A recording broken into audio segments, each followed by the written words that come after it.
né? Eu vou compartilhar a tela, né, para a gente começar então o nosso encontro de hoje, tá? Tá, Você avisa quando iniciar a gravação. iniciou aqui já. Perfeito.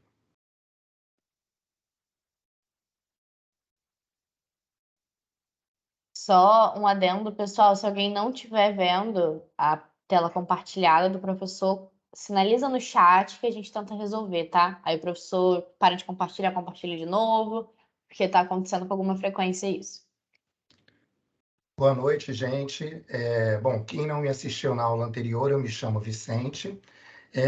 Hoje eu vou falar os primeiros 10 minutos, um resumo da aula anterior, sobre o que a gente viu, né, sobre a temática da aula anterior. Na sequência, eu vou trazer para vocês algumas informações complementares em relação à aula anterior, sobre uma temática que ficou um pouquinho confusa no final, mas eu fiz a questão de buscar essa informação e trazer a informação mais precisa para vocês, tá? Na aula anterior, nós falamos em linhas gerais, né, sobre o que é o microempreendedor individual, né? O que significa o MEI?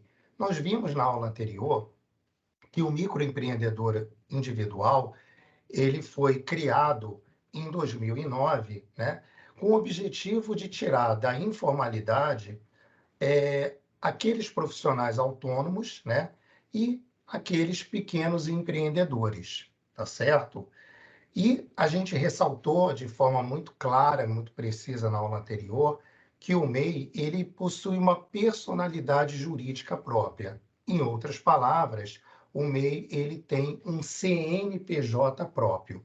Então, da mesma forma que nós, pessoas físicas, né, temos um cadastro no CPF, o microempreendedor individual ele tem um CNPJ próprio. Tá certo? E o que significa isso em outras palavras?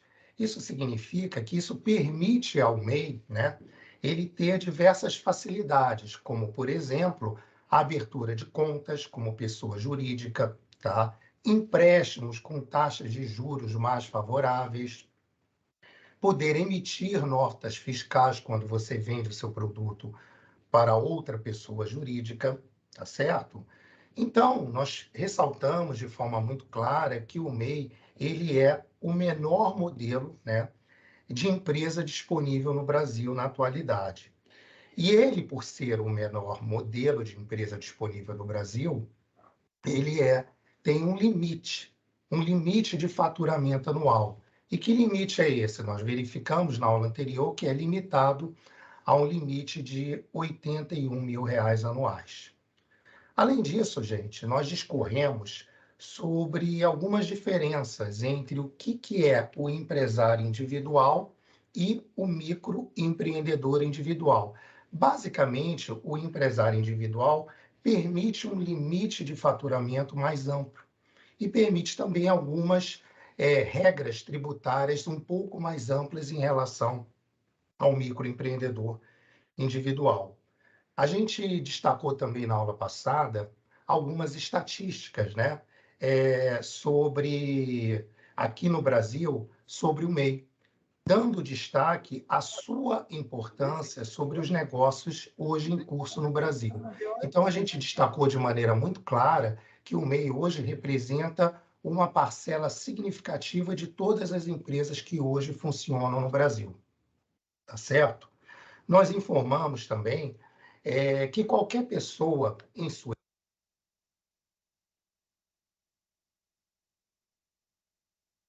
Professor, o microfone foi mutado. Tem que abrir.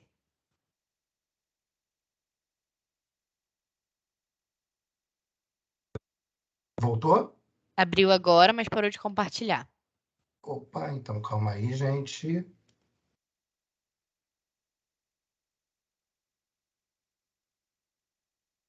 Compartilhou novamente? Compartilhou? Deixa eu ver aqui.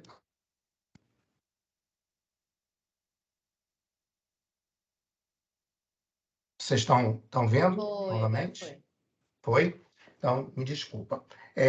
Então, a gente falou também que o MEI pode ser qualquer pessoa, com exceção dos servidores públicos, pensionistas, e também alguns estrangeiros que não possuem visto de permanência no país. Falamos também, na aula passada, sobre algumas vantagens, né? E, por sua vez, como tudo na vida, tem vantagens e desvantagens de ser microempreendedor individual, né? E falamos também, em continuação, que o MEI ele não permite, né, sócios. E sobre esse assunto, gente, eu vou começar a aula de hoje explorando um pouco mais essa temática, né? Embora o MEI ele não permita sócios, ou seja, quando eu abro uma eu abro um microempreendedor individual, eu não posso me associar com outra pessoa, ela permite algumas funcionalidades que a gente vai deixar claro e preciso agora no início dessa aula. Tá certo, gente? Então, eu vou começar a aula agora de hoje projetando para vocês algumas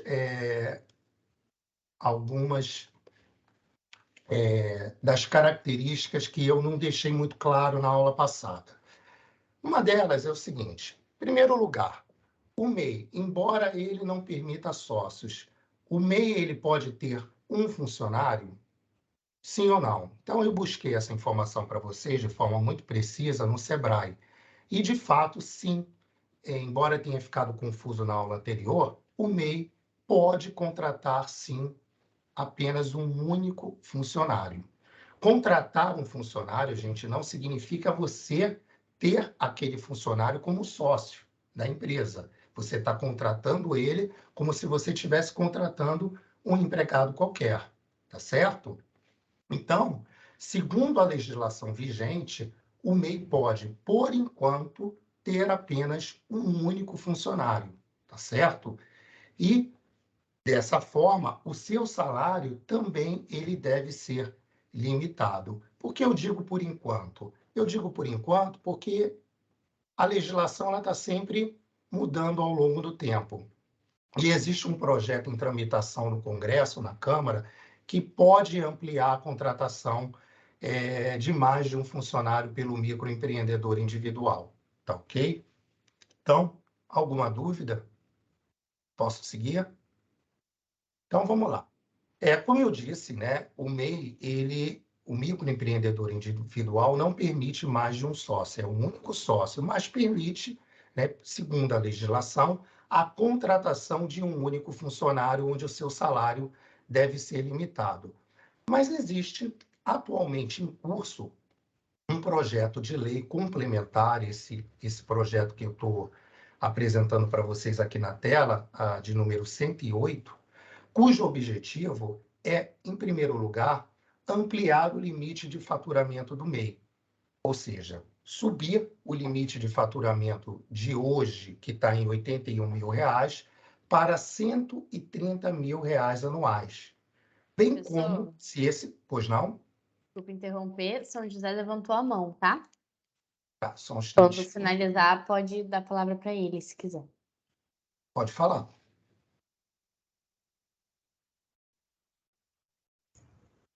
Boa noite, professor. Boa noite.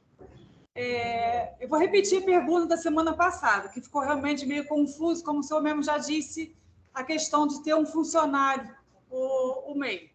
Aí hoje o senhor já afirmou que realmente a gente pode ter um funcionário. Um único funcionário. Um único funcionário, tá ok. A dúvida era como que a gente vai fazer o pagamento do recolhimento, né, do imposto desse funcionário e se ele tem direito a seguro-desemprego, 13º, férias. Olha, a contratação do funcionário, ela ocorre como se você estivesse contratando qualquer funcionário via carteira de trabalho, tá certo? Então, você vai pegar a carteira de trabalho de tempos de serviço do funcionário, tá certo? E todas aquelas verbas que o funcionário com carteira assinada, que o empregador é obrigado a pagar, você vai pagar, tá certo? Então, você vai recolher do funcionário parte do INSS e vai contribuir com outra parte do INSS para o funcionário. você vai recolher para o funcionário o FGTS, uma parte do FGTS, tá certo? Então, o funcionário contratado pelo MEI, ele vai ter uma carteira assinada. Então, se amanhã ele for demitido pelo MEI, ele vai ter todos os benefícios de um empregado que tem carteira assinada, entre os quais o seguro-desemprego. Tá ok? Tá ok, mas eu fiquei com mais outra dúvida. Sim. O recolhimento do INSS do MEI é 60 e poucos reais, que o senhor falou, eu não lembro o exato valor. Aí, do funcionário também seria esse ou seria o valor padrão de uma empresa não MEI? Não, é o valor padrão de uma empresa não MEI. Então, se você contrata o funcionário com um salário mínimo, por exemplo, você vai pagar, né, o percentual que lhe cabe como empregador sobre aquele salário mínimo, que eu acredito que hoje está em torno de 3%, né? 3% é do empregador e 3% é do funcionário, tá certo? Tá certo. E outra coisa, gente, se vocês tiverem alguma dúvida sobre essa questão de contratação, vocês podem buscar também o Sebrae. O Sebrae dá muito auxílio a esse tipo, né, de dúvidas, esse tipo para esse tipo de contratação, ou mesmo vocês podem até solicitar uma consultoria técnica a um contador que pode estar auxiliando vocês. Agora, antes que vocês me perguntem, não é obrigado você contratar um contador para contratar um funcionário. Você pode buscar essas informações junto a um contador para esclarecer todas essas dúvidas, tá certo? Então, voltando ao assunto que eu estava comentando, existe um projeto de lei complementar, que é esse projeto de lei número 108, que tem por objetivo aumentar o limite de faturamento do MEI. Se esse projeto for aprovado, o limite de faturamento passaria de 81 mil para, né, 130 mil anuais. E, se esse mesmo projeto de lei for aprovado, ele permitirá que o MEI contrate até 2 funcionários. Tá certo?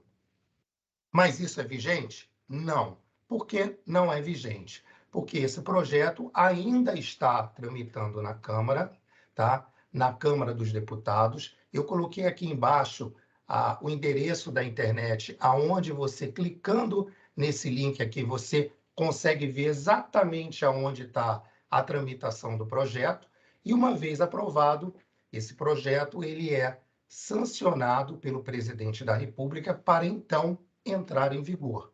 Então, se ele não for aprovado esse ano, tá certo? Continua valendo o que é, tá? Então, enquanto não for aprovado esse projeto, a regra é R$ 81 mil de faturamento anuais e a contratação de um único funcionário, ok?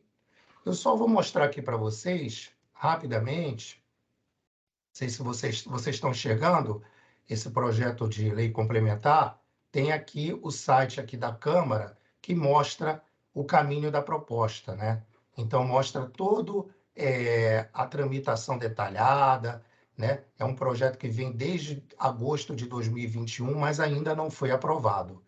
Então, quando isso for aprovado, esse projeto é de autoria do senador Jaime Campos do DEM, do Mato Grosso, o faturamento anual do MEI vai aumentar. Tá bom, gente? Então, depois vocês se informem um pouquinho mais olhando esse site na internet. Tá? Bom, vamos falar sobre um aspecto também bastante importante. Qual o limite salarial para o funcionário do MEI? Existe algum limite salarial para o funcionário do MEI? Bom, o salário do MEI, ele pode ser, como eu disse, o salário mínimo nacional, ele pode ser o salário mínimo regional ou o piso salarial da categoria pelo qual o funcionário está sendo contratado. Então, se ele tem um piso salarial, você pode contratar aquele funcionário usando o piso salarial da categoria dele. Então, existe algum limite? Não, desde que você respeite, né, essas características.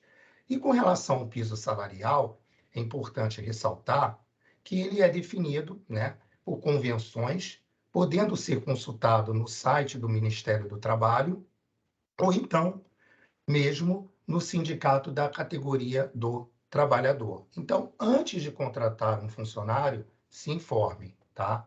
Se vão contratar pelo salário mínimo, se vão contratar pelo piso salarial da categoria dele. Então, essas informações é importante estarem bem colocadas.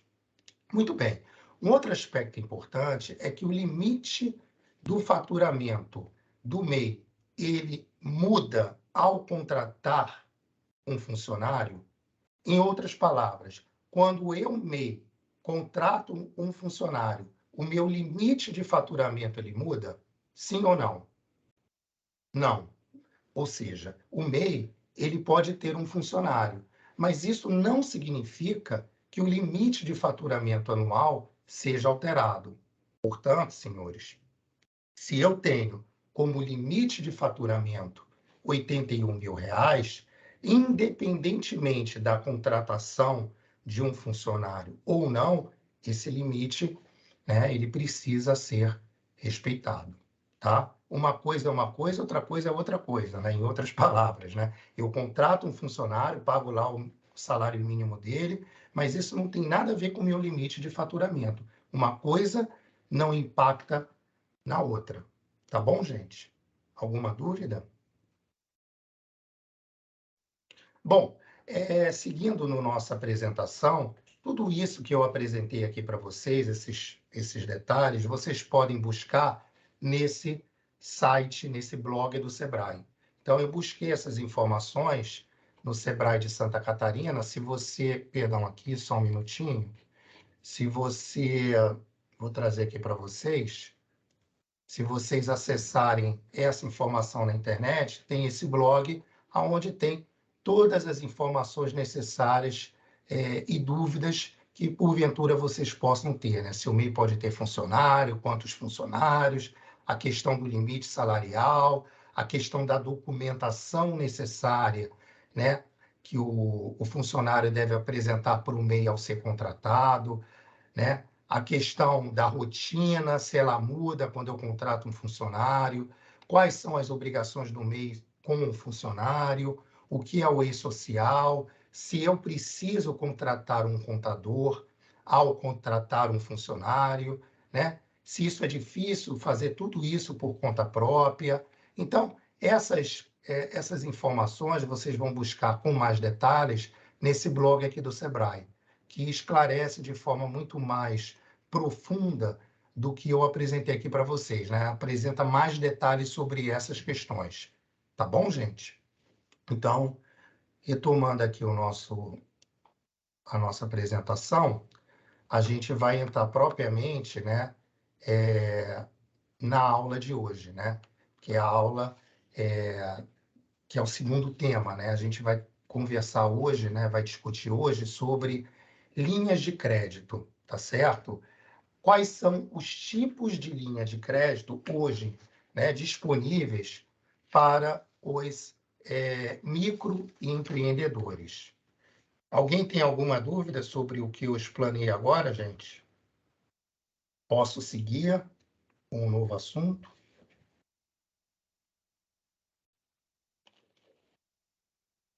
Estão me ouvindo? Sim, professor, ninguém se pronunciou, não. Pode seguir, tá? Então tá bom, porque às vezes dá o silêncio, né? Por isso que eu pergunto a vocês, né? Porque às vezes o meu áudio some e eu O nem... material só não está sendo compartilhado mais, tá? Pois é, por isso que é importante você estar falando isso sempre, né? Então, calma aí. Pois é. Está sendo compartilhado? Não. Ah, foi. Agora foi. Foi. Eu achei até que você tivesse tirado. Não, não sou eu que tiro, não. Eu acho que o Teams, ele me autodetona. É Eu não sei normal, ele faz usar, isso eu com não sei muita usar. gente. Como eu disse no primeiro encontro, né? Eu uso o Teams no meu ambiente corporativo para reuniões. Então, assim, são reuniões muito em videoconferência, conferência de áudio. Então, essas tecnologias um pouco mais sofisticadas eu não uso. Então, Entendi. talvez eu fique meio perdido assim, né? Como eu Não, disse, eu mas não é sou... normal. É uma É, plataforma complicada mesmo. pois é. Então, gente, como eu disse anteriormente, eu vou agora apresentar para vocês o tema 2, que é a temática, que é o objetivo da aula de hoje. Eu vou falar para vocês um pouco sobre as linhas de crédito, tá? Disponíveis para os microempreendedores, tá certo? Então, tipos de linha de crédito para microempreendedores. Bom, então, apresentando em primeiro lugar o slide 10, por onde começar? Então, eu quero, tá certo? Antes de saber quais são as linhas de crédito disponíveis para mim, microempreendedor individual, o que eu devo fazer em primeiro lugar? Em primeiro lugar, gente, eu preciso o quê? Realizar o meu cadastro, né, na plataforma Gov.br. Vocês já ouviram falar dessa plataforma Gov.br? É uma plataforma do governo federal que hoje em dia ela é imprescindível para qualquer coisa relacionada aos serviços do governo. Então, se eu não tiver, por exemplo, meu cadastro formalizado nesta plataforma Gov.br, eu praticamente não consigo fazer mais nada quando diz respeito a serviços do governo, tá? Então, daqui a pouco eu vou mostrar a plataforma para vocês, e aí vocês vão ver com mais detalhes como é que a gente navega dentro dessa plataforma. Então, gente, uma vez eu tendo realizado o meu cadastro nesta plataforma, o que eu preciso fazer em seguida? Eu preciso, né, iniciar a minha inscrição como MEI no portal do empreendedor. Então, eu preciso entrar lá no portal do empreendedor, que eu vou mostrar para vocês, e realizar a minha inscrição como microempreendedor individual. E é importante ressaltar que todo esse processo de cadastro na plataforma Gov, né, a minha inscrição no próprio portal do empreendedor, é um processo gratuito e todo realizado pela internet. Portanto, gente, se alguém cobrar de vocês sobre esse serviço, não é verdade, porque é um serviço inteiramente gratuito. Então, você consegue realizar todo esse cadastro e inscrição de forma gratuita, navegando na internet, ok? Então, seguindo a nossa apresentação, o MEI, ele é uma empresa como outra qualquer, né? E como sendo uma empresa, ela deve cumprir a legislação vigente para a sua ocupação. Então, qual é o meu primeiro passo? Eu primeiro preciso acessar, né, o portal do empreendedor e seguir lá naquele portal o passo a passo, que é relativamente simples. Vocês vão ver que não tem nenhum mistério, tá? Não tem nenhuma dificuldade. É só você ir navegando lentamente, olhando passo a passo, que você vai conseguir fazer o seu cadastro como microempreendedor individual. Então, gente, como eu falei na transparência anterior, a primeira coisa que vocês precisam ter é ter uma conta no Gov.br, tá? Ou seja, uma conta no portal do governo federal, tá? E seguir as orientações do site do portal do empreendedor, tá ok? Esses detalhes a gente vai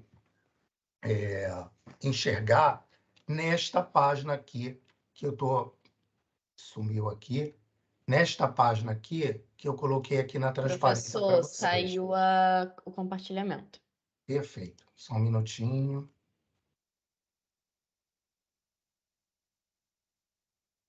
Voltou? Voltou? Voltou sim. Professor, voltou. Perfeito. É porque toda hora, quando eu saio do modo apresentação, gente, eu não sei o que acontece, que o compartilhamento ele desaparece.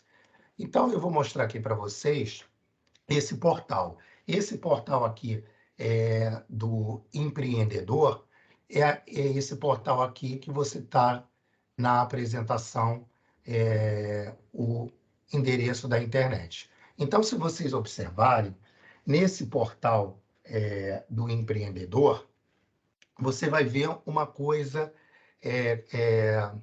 situações muito importantes. A primeira delas é essa aqui, olha, quero ser MEI. Então, se você clicar aqui, olha, eu quero ser MEI, ele vai abrir uma outra subtela. Nessa subtela, aparece uma série de informações para vocês. Aparece, em primeiro lugar, quem pode ser MEI. Então, se você clicar aqui, olha, quem pode ser MEI, você vai ter todas as informações de quem pode ser MEI, tá certo? Então, voltando aqui para a página inicial. O que você precisa saber? Oi, pois não. Eu acho que o senhor está tentando exibir uma página web e o senhor está no slide ainda, não é isso? É mesmo, gente? Então, calma aí. O senhor está exibindo o slide. Provavelmente, professor, na hora de compartilhar, o senhor tem que colocar para compartilhar a tela inteira ao invés de uma guia só. Tá, então calma aí. Vamos novamente. Perdão. Eu vou voltar ao site, vou descompartilhar e vou compartilhar novamente para vocês. Só um instantinho.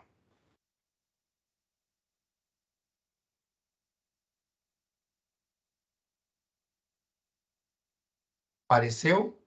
Aí sim, professor, agora sim. Tá. Então, esse site aqui, né, do governo federal, do portal do empreendedor, tem lá, quero ser MEI. Então, se você clicar aqui nesse link aqui, vai te dar informações sobre quem pode ser MEI. Aqui, os documentos necessários para quem quer ser MEI. Quais as ocupações, tá certo? Que podem ser MEI. Então, você tem informações muito detalhadas, né, sobre quando você quer ser um microempreendedor individual. Então, se você clicar aqui, olha, quem pode ser MEI, você tem aqui o que você precisa saber antes de se tornar um MEI, verifique se você atende às condições para ser MEI, quais são os documentos necessários para você ser MEI, quais as ocupações permitidas pela legislação para ser MEI, e um detalhe bem importante, formalize-se. Esse formalize-se, se você clicar aqui, ele vai te levar a uma página, tá certo? Para você efetivar o seu cadastro como microempreendedor individual. E é importante ressaltar, gente, que se você não tiver uma conta no portal Gov.br, ele vai pedir, eu vou estar mostrando depois um vídeo para vocês explicativo, que você se cadastre nesse portal. Como eu já sou cadastrado no portal Gov.br, para mim aparece esse link aqui, entrar no Gov.br. Então, se eu clicar aqui, ele vai pedir o meu CPF. Eu vou entrar aqui com o meu CPF, tá certo? Vou continuar. Ele vai pedir a minha senha. Como eu já tenho uma senha previamente cadastrada, tá aqui a minha senha. Eu vou entrar. Ao entrar, ele vai me trazer automaticamente todas as minhas informações que estão disponíveis no portal Gov.br. Então, vai aparecer o meu nome completo, a minha data de nascimento, a minha nacionalidade, né? O nome da minha mãe, entre outras informações. Algumas informações já aparecem e outras eu vou precisar aqui preencher. Então, o que eu vou precisar aqui preencher? Qual o número da minha identidade, qual o órgão emissor, qual é a unidade da federação que emitiu a minha carteira de identidade, qual o meu telefone para contato, caso eu tenha algum outro telefone além do telefone celular, qual o meu e-mail, qual o nome fantasia da minha futura empresa, qual o capital social. Aí eu posso colocar um determinado valor. Aí, na sequência, vai aparecer uma série de atividades que eu posso me cadastrar como microempreendedor individual. Importante salientar que vai aparecer uma ocupação principal, então vou colocar lá uma ocupação principal, e neste portal me permite colocar, além da ocupação principal, 15 ocupações secundárias. Por que isso? Para me dar mais flexibilidade. Então, digamos que eu queira ser, por exemplo, um açougueiro independente. Então, vou botar como minha ocupação principal. Ele automaticamente já vai me dar um código para o comércio varejista de carne, já tem lá todas as informações. Aí eu posso botar também, além de açougueiro independente, eu quero colocar algumas ocupações secundárias. Eu também sei. Eu posso ser um amolador de cutelaria independente, eu posso ser um artesão de bijuteria independente. Então, eu vou inserindo essas ocupações secundárias, respeitando o limite máximo de 15 ocupações, tá certo? Na sequência, depois que eu fizer o preenchimento de todas essas informações, ele vai perguntar para mim, né, como é que vai ser a minha forma de atuação. Eu vou ter um estabelecimento fixo ou vai ser todo pela internet? Eu vou ter um local fixo fora da loja ou vai ser pelo correio a minha atividade? Ou vai ser porta a porta? Ou vai ser um serviço de televenda? Ou vai ser um serviço de máquina automática? Eu posso preencher aqui mais de um campo, se eu quiser, se eu assim desejar. Aí eu vou colocar o endereço comercial, caso eu tenha esse endereço comercial. Se eu não tiver, eu posso colocar o mesmo endereço da minha residência e vou preencher todas essas informações aqui. O endereço comercial, caso se aplique, o endereço residencial, e no final eu tenho que preencher essas declarações, dizendo que eu sou capaz, né, de exercer a atividade de microempreendedor individual, eu não estou impedido por lei, ou seja, eu tenho que preencher todos esses campos aqui. Então, no meu caso particular, que sou servidor público federal, eu não posso ir muito além disso aqui não, viu, gente? Eu tentei ir além para a gente, mas eu não posso me cadastrar, porque eu sou impedido por lei para ser microempreendedor individual. Mas quem não está nos impedimentos pode ir brincando com isso até você chegar ao final com o seu CNPJ próprio. Tá ok, gente? Alguma dúvida? Ninguém levantou a mão aqui não, professor. Então, tá bom. Então, eu vou voltar. Vocês me falem se não estiver compartilhando. Aí eu vou voltar aqui na minha... Eu vou parar de compartilhar. Vou compartilhar novamente. E aí, eu acho que vocês estão vendo aqui, né? Agora estamos no slide. Ah, sim, tá tudo bem. Então, tá bom. Então, era onde que eu queria. Então, eu mostrei para vocês, gente, navegando pela página do portal do empreendedor, que você, tendo uma conta no GovBR, você consegue, de forma simples, né? Um pouco trabalhoso, mas seguindo passo a passo, fazer o seu cadastro como microempreendedor individual, tá certo?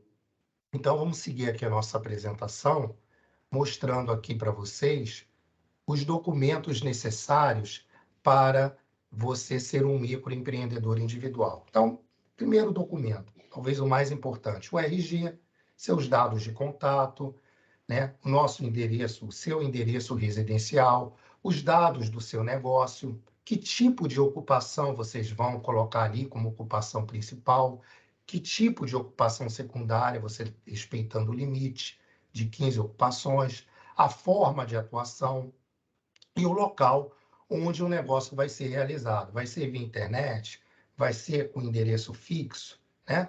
E, para isso, né, gente, é importante vocês terem essa senha de acesso ao portal de serviços do governo federal. Então, se eu não tiver cadastro na plataforma GovBR, eu não consigo seguir adiante.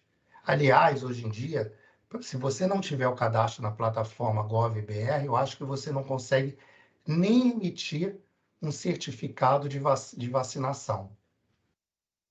Não, me corrijam se eu estiver errado, mas outro dia eu precisei, né, emitir um certificado de vacinação, me pediram por algum motivo o certificado digital, e se você não tiver efetivamente cadastrado nessa plataforma, você não consegue. Então, em outras palavras, ela é fundamental para você acessar todos os serviços do governo, tá certo?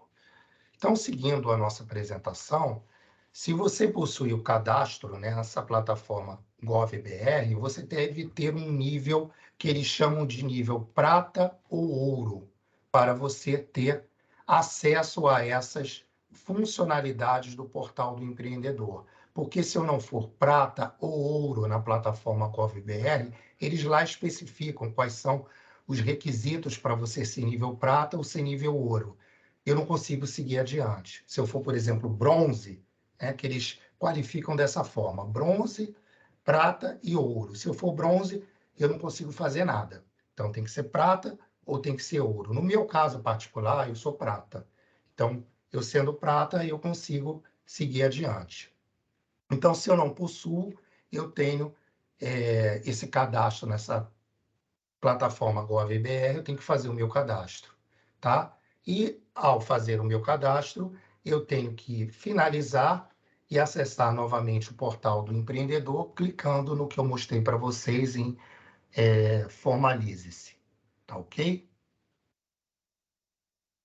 Então, ao você formalizar, você autoriza o seu acesso aos seus dados pelo portal do empreendedor e, caso seja solicitado, que isso vai depender de caso a caso, pode ser solicitado, quando você entrar no portal do empreendedor, para você colocar o recibo da sua última declaração do imposto de renda ou título de eleitor, caso você não tenha, por exemplo, o cadastro lá na plataforma gov.br. Tá? Então, isso aí são detalhamentos que podem surgir de acordo com cada caso em sua essência. Tá certo? E aí a gente confere, né, se os dados carregados pelo sistema do portal do empreendedor estão ok, né? E você consegue preencher com as informações adicionais solicitadas, tá? E aí, preenchendo todas as informações, a gente vai conseguir concluir a nossa inscrição, tá bom? Alguma dúvida?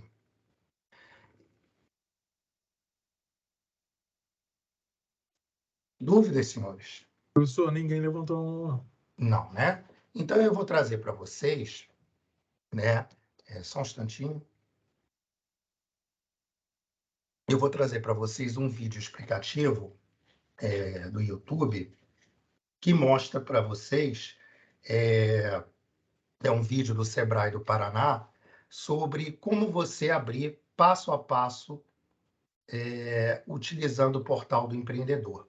Então, a gente vai assistir esse vídeo ele deve ter em torno de 6 minutos, e depois que a gente assistir esse vídeo, a gente vai abrir para algumas discussões, tá? Então, eu vou sair aqui da projeção.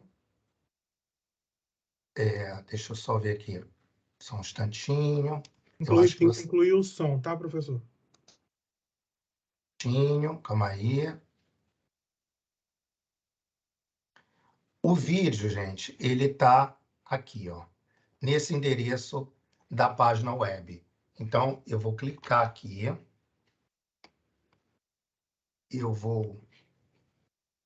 Vocês me ajudem, se por acaso vocês estão enxergando a página web ou não. Não, ainda estamos no slide. Tá no slide, né? Então, só um instantinho, tá, gente? Eu vou ter que parar aqui de compartilhar. Aí, quando voltar a compartilhar com o som, professor. Tá, então, só um instantinho. Para compartilhar com o som, tem alguma... Vocês podem me refrescar a memória se tem alguma... Tem o botão compartilhar e logo Incluir abaixo áudios dele. no sistema, né? Exatamente, isso aí. Perfeito. Então, só um instantinho, tá, meu? Um instantinho. Não é isso aqui que eu queria mostrar, não. Calma aí. Tá. Vocês estão vendo a tela ou não? Ainda não compartilhou. Então, calma aí.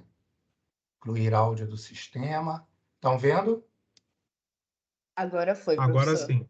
Tá vendo essa moça do Sebrae? Sim, Sim. sim. Então, tá bom. Então, vamos lá. Eu vou apresentar esse vídeo. Esse vídeo dura uns 6 minutos. Aí, no final do vídeo, a gente abre para algumas discussões. Então, vamos lá.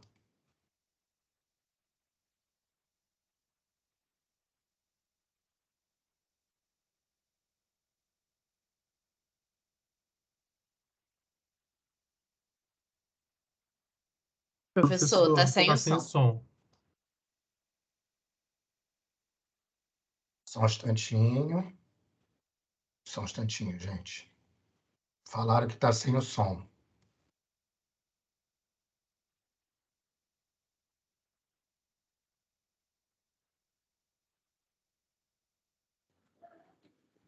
Vê se tá com Do som. Sebrae. Aqui no canal você encontra conteúdo. Agora sim. Foi? Então, calma aí. Então, vamos começar do começo. Esse passo a passo junto comigo, que você vai sair. Então, vamos lá. Se você quer abrir um MEI, faz esse passo a passo junto comigo, que você vai sair deste vídeo com o seu CNPJ na mão. Não tem segredo nem custo nenhum.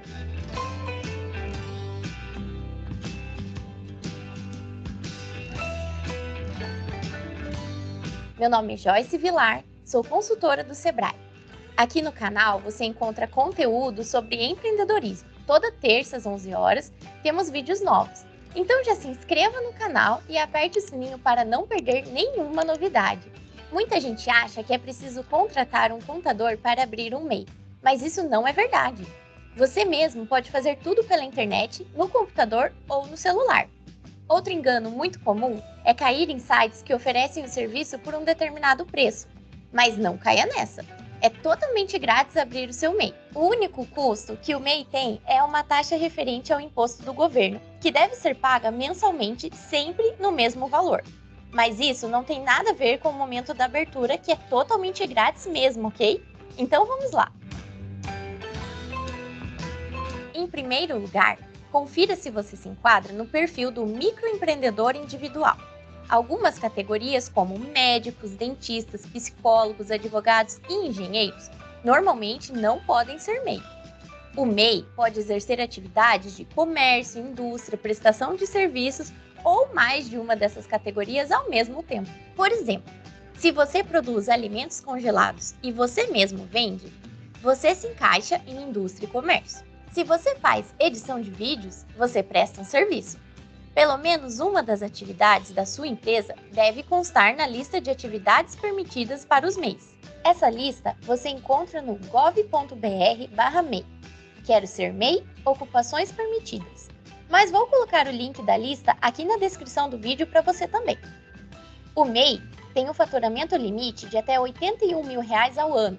Não pode ter filial, não pode ter participação como sócio titular ou administrador em outra empresa e pode ter apenas um funcionário além de você, o empreendedor. Então vamos à abertura.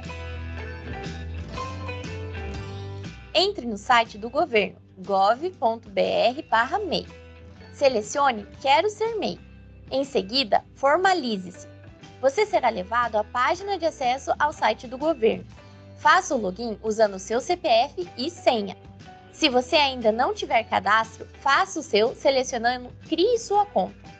Feito isso, você verá a tela Portal do Empreendedor, Inscrição MEI e um campo para inserir o número do recibo da sua última declaração de imposto de renda. Se você não tiver esse número em mãos, dê um pulo no site da Receita Federal que você encontra isso lá, na área do ECAC. Caso você não seja um declarante do imposto de renda, não tem problema. Mais para frente, o sistema vai pedir o seu título de eleitor. Preencheu aqui? Então clique em continuar. Você será levado a uma tela que já estará preenchida com os seus dados. Confira se está tudo ok. Se algum campo estiver em branco, preencha com os seus dados. O nome da pessoa não pode ser alterado. Ele fica como seu nome de pessoa física. Mas você pode criar um nome fantasia aqui mesmo se quiser. Esse campo é opcional. No campo Capital Social, coloque o valor do capital que você tem para abrir o seu negócio. Em Atividades, você vai ver as opções disponíveis, as mesmas que constam naquela lista que falei para você consultar lá no começo do vídeo. Aqui, escolha sua ocupação principal e até 15 atividades secundárias. Se for preciso, você poderá editar essas atividades depois, mas recomendo que você já coloque o máximo possível para evitar o retrabalho. No campo Forma de Atuação, selecione todas as formas que o seu negócio irá atuar. Feito isso, preencha o endereço do seu negócio. Caso seu negócio não tenha um espaço físico, você poderá usar o seu endereço residencial em quase todas as atividades. Tudo preenchido? Então leia e aceite os termos de responsabilidade finais e clique em continuar. Você verá uma tela com todos os dados que você informou. Confira novamente e, se estiver tudo ok, clique em confirmar. Pronto! O seu MEI está aberto. Você verá uma tela que permite baixar o CC-MEI, o comprovante da condição do microempreendedor individual, onde tem o número do seu CNPJ. Além do processo de abertura ser bem simples, ser MEI tem várias vantagens. Você vai ter a licença para exercer suas atividades formalmente e assim transmitir muito mais profissionalismo para os seus clientes. Você tem acesso e apoio técnico do Sebrae. Pode vender ou prestar serviços para o governo. Tem acesso a produtos e serviços bancários como crédito. Pode emitir nota fiscal. Inclusive, aqui no canal temos vídeos explicando como faz. E sendo MEI, você tem direitos e benefícios previdenciários como aposentadoria por idade, aposentadoria por invalidez, auxílio-doença, salário-maternidade e até pensão por morte para a família. Mas lembre-se, para garantir esses benefícios, você precisa estar em dia com as obrigações do MEI. Mas não esquente, é pouca coisa. Inclusive, o MEI é a forma de empresa mais desburocratizada que existe no Brasil, justamente para incentivar os pequenos negócios a crescer. O que você não pode esquecer de fazer é, primeiramente, pagar aquela taxa única mensal que eu te falei. Essa taxa é ótima, porque não há surpresas na hora de pagar o imposto ao governo. Você paga o mesmo valor todo mês, por meio de uma guia de pagamento chamada DAS. Hoje, o valor da DAS gira em torno de R$ 60, com pequenas diferenças dependendo da atividade que você exercer. Uma vez por ano, esse valor é atualizado, quando houver ajuste no salário mínimo. Outra obrigação é que você também deve preencher todos os meses o relatório mensal de receitas brutas. É nesse documento que você especifica as receitas brutas obtidas no mês anterior. Você não vai precisar enviar este documento ao governo, mas ele te ajudará com outra obrigação, a Declaração Anual do Simples Nacional. A DAS-M pode ser definida como um imposto de renda específico para MEI.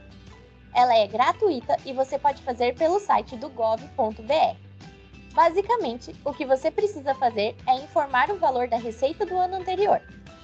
Fique ligado ao prazo, pois a DAS-M deve ser entregue até o dia 31 de maio de cada ano.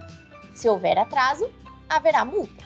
Agora, quero saber de você. Qual foi o benefício do MEI que te motivou a formalizar seu negócio? Confira a seguir. Ok? Estão me ouvindo? Sim, professor. Então, vamos voltar aqui só. Eu vou abrir novamente a bandeja de compartilhamento e voltar aqui à apresentação. Alguém gostaria de falar um pouquinho sobre o vídeo, alguma dúvida em relação ao que a consultora do Sebrae colocou para a gente, em relação a como abrir um MEI, passo a passo, né? Foram muitas informações, sem dúvidas, né? Mas algumas informações, elas são mais importantes que as outras. Alguém gostaria de perguntar alguma coisa adicional?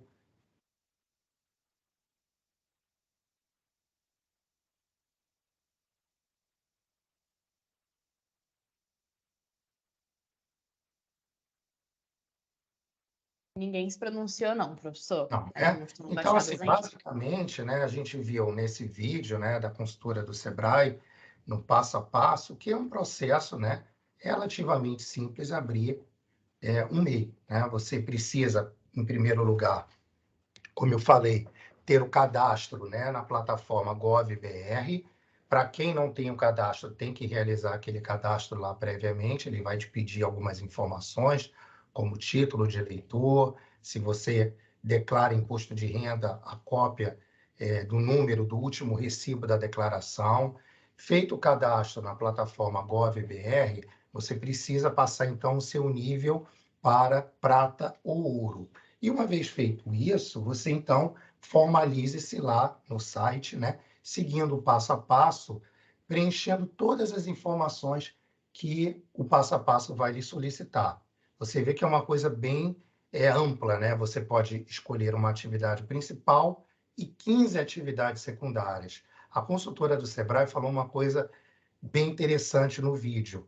Ela comentou, por exemplo, que um engenheiro ele não pode ser MEI, ele não pode exercer a função de engenheiro como MEI, tá certo? Mas, se eu sou engenheiro, tá certo? E quiser, não tiver nenhum impedimento por lei, e quiser abrir, por exemplo, um serviço de entrega de comida congelada, eu posso abrir um MEI como o fornecedor de comida congelada. O que eu não posso é exercer a atividade profissional de engenheiro como MEI. Então, isso aí que é uma coisa que tem que ficar muito clara.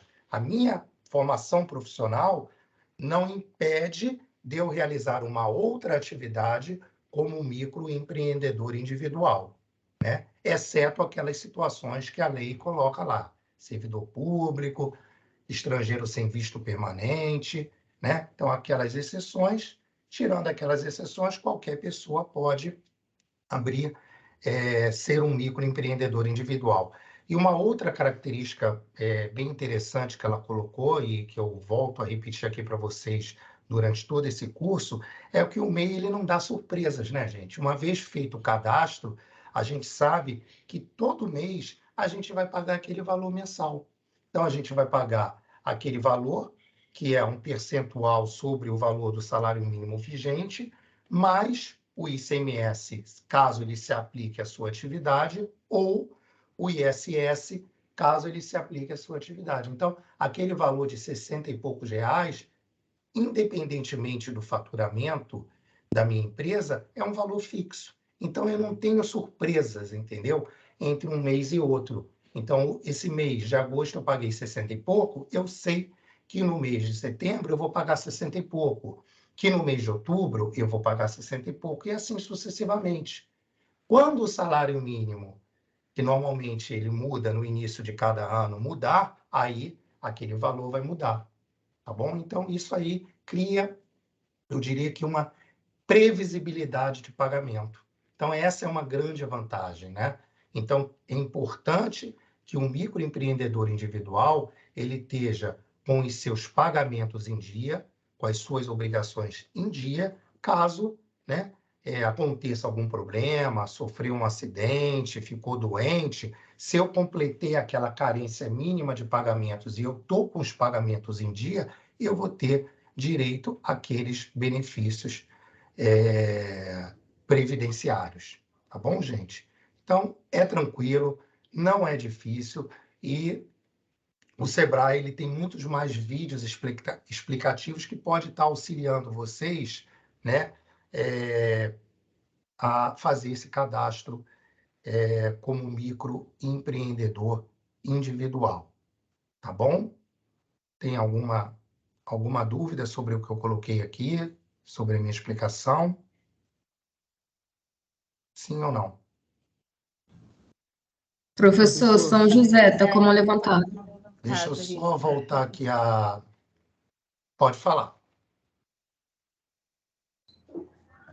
Oi, boa noite. Meu nome é Irene. A dúvida que eu tenho é o seguinte, que houve até um comentário, eu achei um absurdo, mas vou tirar a dúvida contigo. Esse é uma suposição. Mês passado eu não paguei, eu tenho MEI, tá? Aí, aliás, são duas perguntas. Aí eu vou pagar agora esse mês, certo? Uhum. Entra alguma multa, um juro, alguma coisa, ou é fixo o valor? Porque... Não, há uma cobrança de um jurozinho, sim, tá? Um juro, ok. Aí outra pergunta é o seguinte, eu atrasei. Esses benefícios todos eu vou perder? Não. Eu atrasei? Não. A questão é a seguinte, para você ter direito aos benefícios... Eu tenho que estar em dia. Exatamente. É importante que você esteja em dia.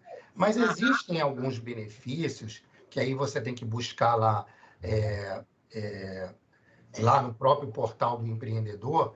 Por exemplo, o auxílio-doença. O auxílio-doença tem uma carência de 10 ou 12 meses, se não me falha a memória, para você ter direito a esse benefício, tá certo? Então, tem alguns benefícios previdenciários que o microempreendedor individual tem que cumprir aquela carência.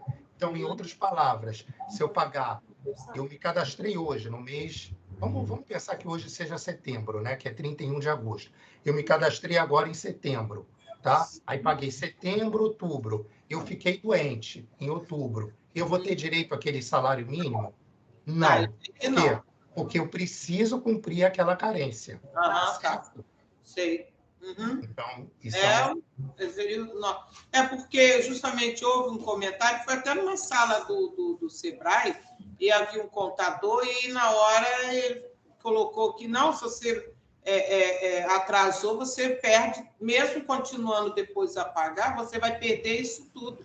Não. Eu achei que não tinha lógica. Não tem lógica. Não tem lógica. Não. Tem lógica. Agora, evidentemente, tem que buscar um pouco mais de informação quanto tempo você pode atrasar, entendeu? Por exemplo, se a pessoa atrasou 1 ano, 2 anos... Então, mas aí você vai cair dentro do Ministério da Economia, acredito eu. Aí, no caso, tu está devendo à União. Sim. Né? Aí tu entra numa dívida ativa, né? Sim. As pessoas têm que estar bem ligadas nisso, que não é começar, parei e deixou. Existe uma dívida porque você não deu baixo, né? Exatamente. Entra na dívida ativa. Aí, gente, aí eu aconselho a pessoa a buscar uma informação junto ao INSS, entendeu? A própria Receita Federal. Exatamente, a própria Receita Federal, entendeu? Que cada caso é um caso, né? Uma coisa é você estar atrasado 1, 2 meses, você vai lá, regulariza sem problema nenhum. Agora, eu fiquei muito tempo sem pagar, né? Aí você tem que estudar cada caso, né? Como você vai regularizar aquela situação. É até bom, porque às vezes tem pessoas que até, vamos dizer assim, para esclarecer, porque tem pessoas que podem achar isso. Não quero mais, acabou, parei de pagar, mas não, há uma responsabilidade. Há uma responsabilidade, exatamente, né? Inclusive, quando você entra lá na plataforma GovBR, tem até um aplicativo que você pode baixar no seu próprio celular, tem na plataforma um link, aparece assim, declarações. Aí você clica naquelas declarações, você pode emitir uma declaração junto ao governo federal, que você não tem nenhuma dívida junto ao governo. Então, se por acaso você tiver com alguma pendência junto ao governo federal, vai aparecer ali. Vicente tem uma pendência junto ao governo federal. Podendo até entrar na própria pessoa de dívida ativa e o pagamento ser confiscado, né? Exatamente. Então, hoje as coisas estão muito conectadas, né, gente? Mas se a situação específica da pessoa for um pouco mais complexa, eu aconselho buscar uma informação junto ao INSS, etc. Entendeu? Então tá, obrigada. Ô, Vicente, o que foi falado para a gente foi o seguinte, que teria que ser pago sempre dentro da data do mês. E que, se não fosse pago dentro da data do mês, você perderia os benefícios depois do período já que você já passou a carência. Por exemplo, um salário maternidade, você já pagou por mais de 1 ano, 2 anos. Mas só que todo mês você atrasa o pagamento que vence. Dia 20, você paga 23, 25, 30. Isso que o contador nos passou, que não pode atrasar a data, e que já teve clientes dele que perdeu direitos por pagar depois do dia do vencimento. Entendi. Bom, mas eu acredito que quando a pessoa efetua o pagamento, mesmo com atraso, ele recupera esses direitos, entendeu? Você vai ter os juros e tudo, Ele né? falou que teve pessoas, clientes dele, que realmente perdeu o salário maternidade por estar sempre, todo mês, passando da data do pagamento. Entendi.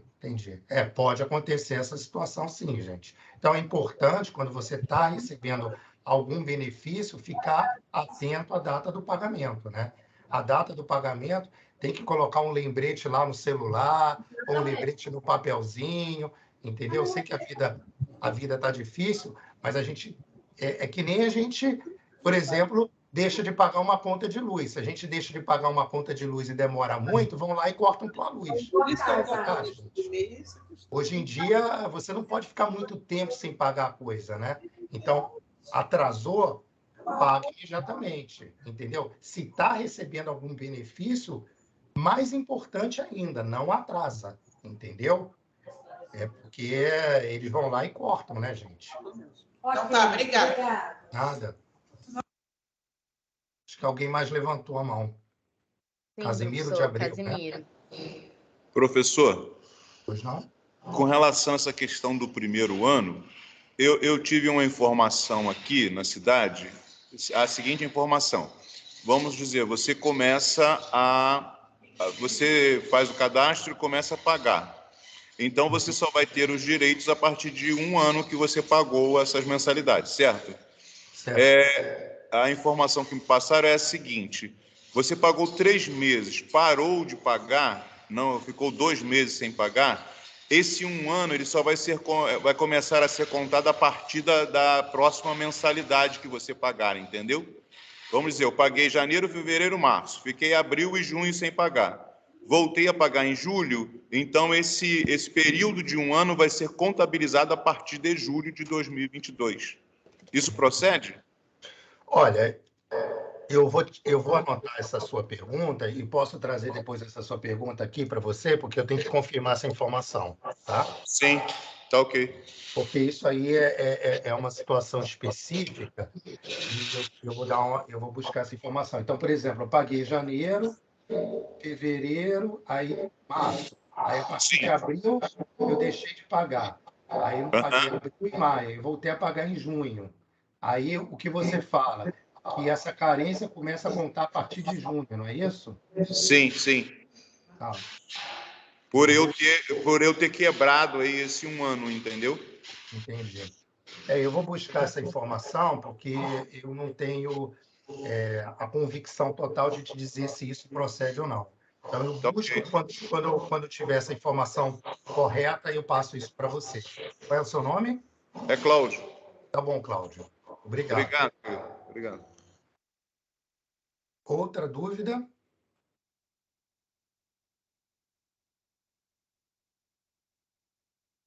Ninguém levantou a mão mais, professor. Agora eu estou olhando aqui no horário, são 8h02, correto? Sim, A gente faz aquele intervalinho de 10 minutos. isso Eu mesmo. acho que como eu vou entrar agora num outro tema, numa outra temática, eu acho que agora o intervalo é bem apropriado. Tá? Perfeito. Então, a gente faz o intervalinho, aí daqui a pouco a gente retoma aí com a apresentação. Tá, gente? Tá bom, professor, vou marcar aqui também. Obrigado, tá? E até daqui a pouquinho.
Voltamos, professor?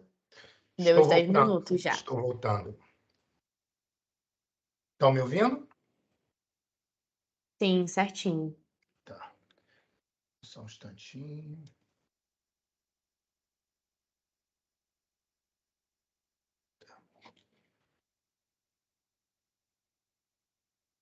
Eu vou só compartilhar aqui, vou parar de compartilhar e compartilhar novamente a tela, que eu quero mostrar um negocinho Tá para bem. vocês. Deixa eu só ver se é tanta tela aberta, só um instantinho. Bom, gente, olha só. Falando um pouquinho mais sobre a pergunta que o Cláudio colocou para mim, né? Deixa eu só voltar aqui a apresentação. É o seguinte, com relação ao que ele colocou, tá? Sobre a questão da carência. Cláudio, o que você colocou procede, tá? Realmente, se a pessoa pagou, sei lá, 2 meses, 3 meses, deixou de pagar 2 e depois voltou a pagar, a carência começa realmente a contar a partir do momento que você regulariza o pagamento. Mas isso num primeiro momento que eu pesquisei agora no horário do intervalo. Mas eu vou trazer essa informação mais precisa para você na próxima aula. Agora, com relação à questão do auxílio-doença, nem todas as doenças, gente, elas cumprem necessariamente essa carência. Embora lá diga que para a pessoa receber um direito a um auxílio-doença, precisa cumprir a carência de 12 meses ininterruptos de contribuição, existem algumas doenças, que são doenças mais complicadas, né? Que a lei abre algumas exceções, ou seja, digamos assim, eu estava buscando aqui algumas doenças aqui, por exemplo, esclerose múltipla, a pessoa teve uma esclerose múltipla, uma alienação mental, uma tuberculose, uma neoplasia maligna, que é o câncer. Então, tem algumas, uma hepatologia grave, uma cegueira, uma cardiopatia grave. Então, existem algumas doenças que eles listam lá que permite você receber o auxílio sem você ter cumprido, né, os 12 meses de contribuição. Tá? Então, é importante estudar cada caso do microempreendedor individual. Tá bom, gente? Então, na próxima aula, eu trago para vocês mais detalhes sobre essa questão da carência. Mas o que o Cláudio falou realmente procede. Você para de pagar, você retoma o pagamento, começa a contar a carência novamente. Tá ok? Vocês estão enxergando a apresentação? Tá aparecendo sim, professor. Então, tá bom. Então, a gente vai retomar aqui a nossa aula desse slide de número 18, onde, né, buscar investimento para o meu negócio. Então, gente, o que é isso, né? A busca por investimentos, em outras palavras, ela se resume em, né, o microempreendedor individual obter linhas de crédito para o seu próprio negócio, tá certo? E qual é o objetivo dessas linhas de crédito? É estimular o empreendedorismo e alavancar as ideias, né? Então, porque linhas de crédito vai permitir você expandir o seu negócio, vai permitir você estimular a sua função de empreendedor. Porque às vezes eu quero empreender, mas eu não tenho o dinheiro necessário para empreender. Então eu vou buscar umas linhas de crédito específicas para o microempreendedor individual com esse objetivo de estímulo. Tá certo, gente? E esses são alguns dos motivos que, para essa busca de linha de crédito, são cedidas algumas condições especiais. E que condições especiais seriam essas? São empréstimos, são linhas de créditos mais facilitadas, com taxas de juros menores do que você vai conseguir. Por exemplo, se você, como pessoa física, solicitar um empréstimo junto a uma instituição financeira, vai te cobrar uma taxa de juro mensal muito mais alta. Então, você sendo na qualidade de microempreendedor individual, essas condições especiais de pagamento são muito melhores, tá certo? E isso tem por esse objetivo, estimular, né, o empreendedorismo, né? Então, o MEI, o microempreendedor individual, ele possui diversas, né, opções de créditos disponíveis para a categoria. Então, se você buscar lá, crédito para MEI, você vai ver uma série de opções de crédito que estão disponíveis para os microempreendedores individuais. Essas condições de créditos especiais, essas linhas de créditos especiais, são conhecidas, né, na literatura como microcrédito. O que é microcrédito, gente? O microcrédito é um crédito pequeno, né, que é destinado ao microempreendedor individual. E neste microcrédito, os recursos, eles são destinados justamente para quem, o quê? Deseja abrir um negócio como microempreendedor individual ou já possui um micronegócio. Então, se você satisfaz aquelas condições do microcrédito, você é um candidato, né, em potencial, como pessoa jurídica, para oferir, né, esse microcrédito. E qual seria, né, digamos assim, a grande característica do microcrédito? O que seria o microcrédito? A gente vai responder essa pergunta no próximo slide.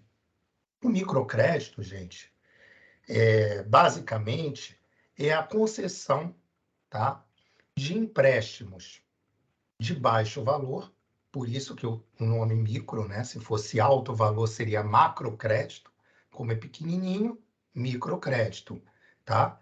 Destinado a pequenos empreendedores informais, bem como a microempresas sem acesso ou pouco acesso ao sistema financeiro tradicional.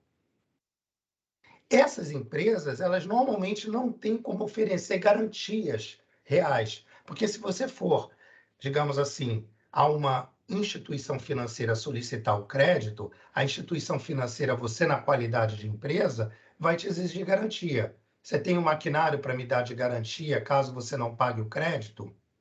Então, eles te exigem uma série de garantias.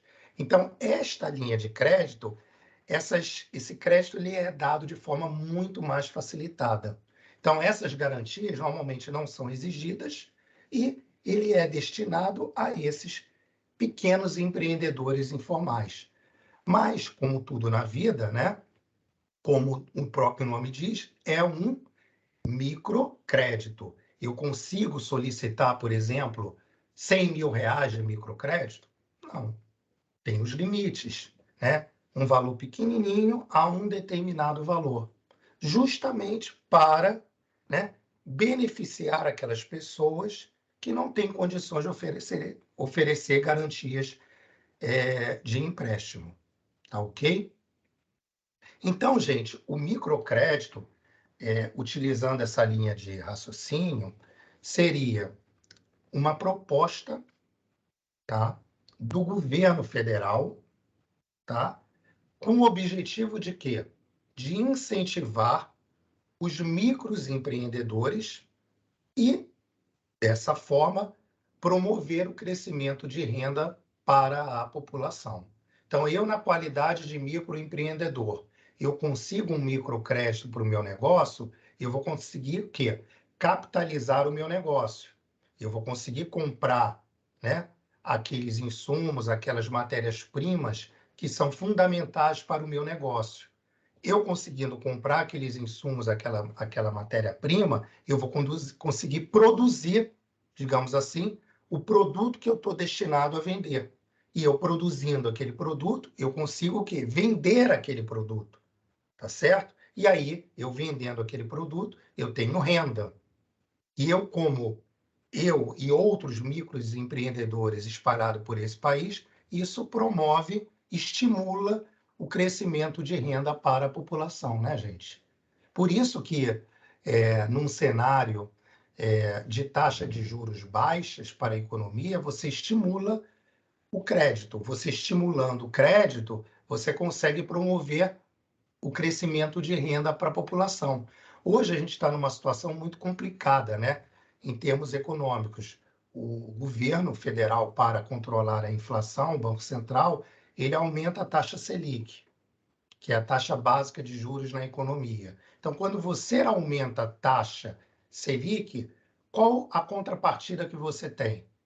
Você desestimula o crédito. Por quê? Porque o crédito fica mais caro. Se o crédito fica mais caro, você contrair um empréstimo junto a uma instituição financeira se torna mais caro. Em outras palavras, as prestações que você vai pagar para você contrair aquele crédito serão maiores. Então, a dificuldade de empreender aumenta, né?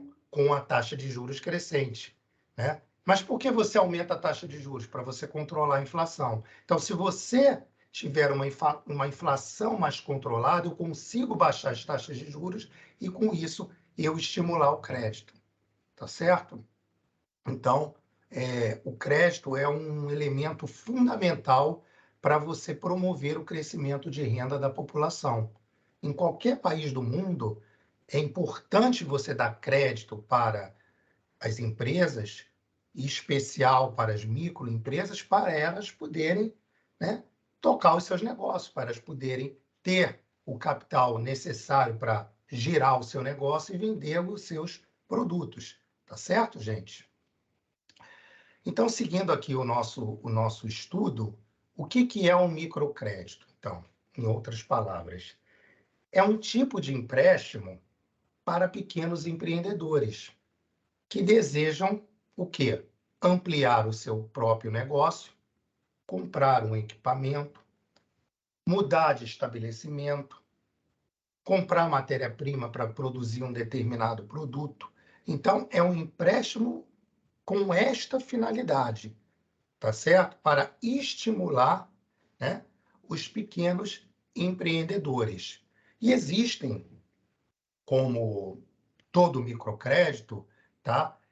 Alguns limites para as empresas que poderiam se enquadrar nessa categoria. E que limites são esses? Em primeiro lugar, o microcrédito ele é destinado para empresas com faturamento bruto de até R$200 mil. Então, eu, na qualidade de microempreendedor individual, eu me encaixo dentro dessa categoria? Sim ou não? Sim. Por quê? Porque o meu faturamento é de, no máximo, 81 mil. Então, se eu sou um empresário individual, mas faturo até R$200 mil anuais, eu posso me enquadrar dentro dessa categoria de microcrédito. Se eu faturar mais do que isso, eu não me enquadro dentro dessa categoria. E qual é a grande vantagem dessa categoria? Juros menores e menos exigências para se conceder esse crédito, tá? O microcrédito também, gente, ele é destinado para pessoas físicas que desejam abrir a própria empresa. Trabalhadores como faxineiros, cabeleireiros, vendedores de cosméticos, artesãos, né, que é o caso de vocês, revendedores, entre outras profissões. Então, há um leque muito grande de profissões que se enquadram dentro do microcrédito. Todas as profissões elencadas no microempreendedor, todas as atividades, aliás, elencadas no microempreendedor individual, se enquadram dentro da categoria do microcrédito. E se eu não sou microempreendedor individual? E eu tenho que respeitar esse limite de faturamento anual, de R$200 mil. Ok? Alguma dúvida, gente? Nenhuma mão levantada não, professor. Então tá bom. Então, gente, seguindo o nosso estudo, o microcrédito, né, trata-se de um empréstimo que é recomendado para pessoas de baixa renda, criado como uma espécie de programa social do governo. Então, normalmente, por ser um programa social, né, esse programa ele é subsidiado pelo próprio governo. E esse subsídio permite que as taxas de juros cobradas pelo microcrédito estejam dentre as mais baixas das taxas de juros do mercado. Então, é muito mais barato você conseguir um empréstimo via microcrédito, muito mais barato do que você conseguir esse mesmo empréstimo via pessoa física. Daí a importância de você se cadastrar, de você se formalizar como um microempreendedor individual. A facilidade que você vai ter ao crédito, no que diz respeito à taxa de juros, é muito melhor, tá certo? Então, isso faz, né, com que esse tipo de crédito ele seja muito mais vantajoso, desde que você, né, evidentemente, se enquadre dentro desse perfil, tá? Por isso que é aquilo que eu coloquei na primeira aula, né? Se você é um microempreendedor individual, as portas para você, em termos de crédito, se abrem muito mais. É muito mais barato você conseguir um crédito via MEI do que você conseguir um crédito via pessoa física, via instituição financeira. Tá certo? Ok? E como todo microcrédito, né, existem uma série de requisitos que são necessários, que você precisa cumprir esses requisitos para você ser um candidato potencial, né, ao microcrédito. Porque se você não cumprir aqueles requisitos, você não vai ter direito ao microcrédito. E que requisitos seriam esses, gente? Primeiro lugar, para você ter acesso ao microcrédito, você precisa ser maior de 18 anos. Esse requisito também ele é necessário para você se formalizar como microempreendedor individual. Qual outro requisito necessário para você ter acesso ao microcrédito? Você precisa ser uma pessoa jurídica, ou seja, ter um CNPJ próprio. Se eu não tiver o CNPJ próprio, ou ser uma pessoa jurídica, eu não tenho, né, direito ao microcrédito. Tá certo? Nessa linha de raciocínio, o microempreendedor individual se enquadra dentro desse requisito. Ou ser um empreendedor informal, caso, por exemplo, o meu faturamento ultrapasse os R$81 mil. Tá certo? Outro requisito necessário. Eu preciso ser aprovado na análise socioeconômica da condição financeira e na situação do empreendimento. Então, quando eu for solicitar o meu microcrédito junto a uma instituição financeira, a instituição financeira vai fazer uma análise da sua microempresa, né? Vai fazer uma análise do seu negócio, da sua condição financeira, da sua situação do seu empreendimento.